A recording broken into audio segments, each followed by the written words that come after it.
How do you create a cohesive campaign for 4 unique brands? Hey, I'm Josh with Taproot Pictures. I'm going to take you behind the production for the General Motors Certified Service campaign.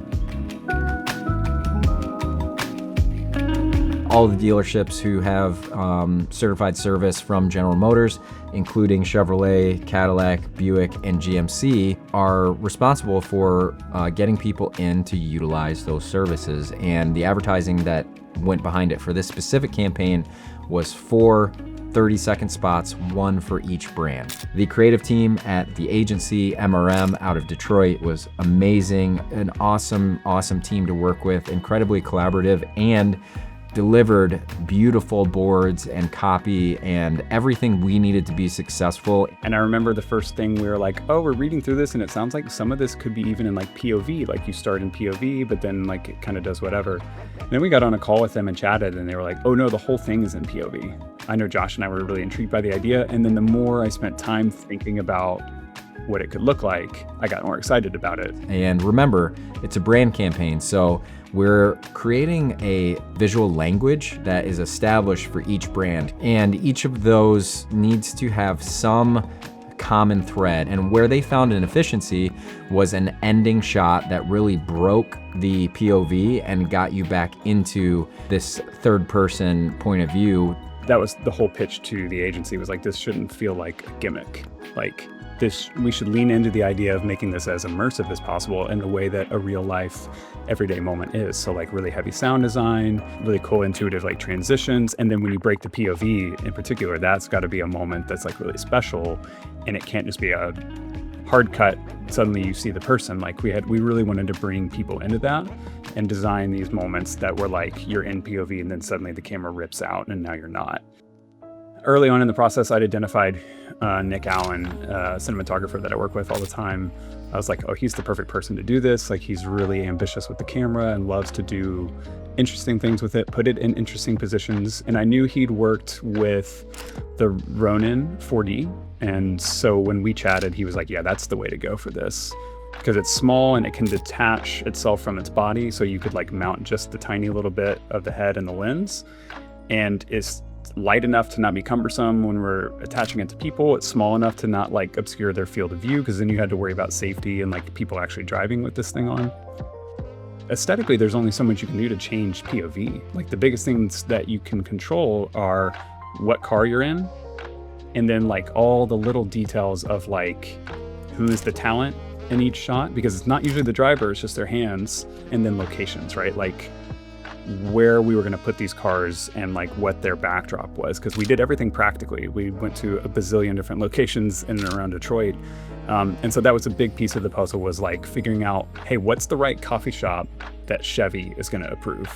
Because that's a different look than like, what's the construction site aesthetic for Cadillac? We had a production designer on here who we've worked with a ton in the past, Zach Thomas, a great collaborator as well, that was able to bring relatively mundane facades of buildings and exteriors into the world of which the agency really wanted to play. So even though it's kind of farther away in the story and outside of the windshield, it was still, you can still feel it in the frame. So some really cool elements and specific challenges to pull off, right? From a location standpoint, we had to find an active construction site.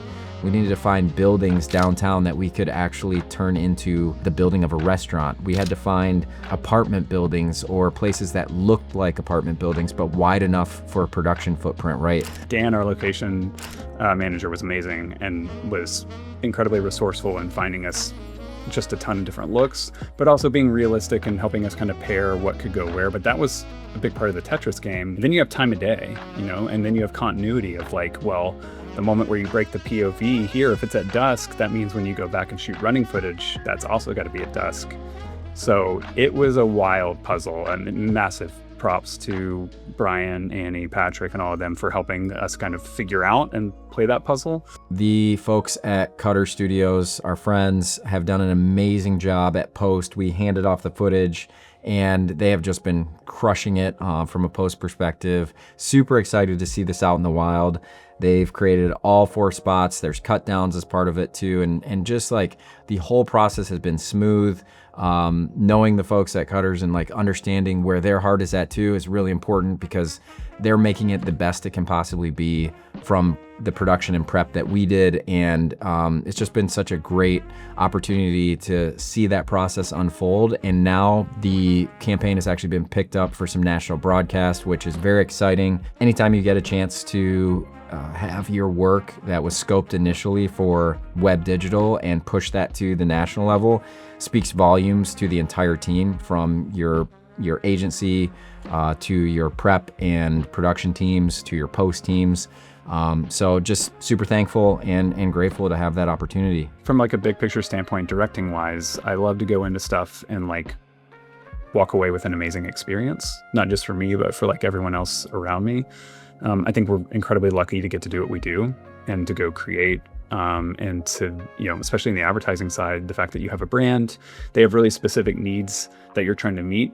But there's a lot of trust on their end. One thing that we often think about is like, this is for us, just another day, right? From a production standpoint, this is like, hey, we're going to go out, we're going to execute, we're going to deliver a great experience. But for our creative friends who are at the agency, for our producers, for our people who have been on this project long before we even pitched, we understand that like, this is a moment for them, and taking that very seriously, and just understanding that from Taproot's side, we get to do this, we get to service this, we get to have these conversations and relationships, and really, as a production company, that's what we are here to do. That's meaningful. It is worth the effort. So that's it for this behind the production. Grateful for the chance to get to share this with you and show you the finished work, and we'll see you next time.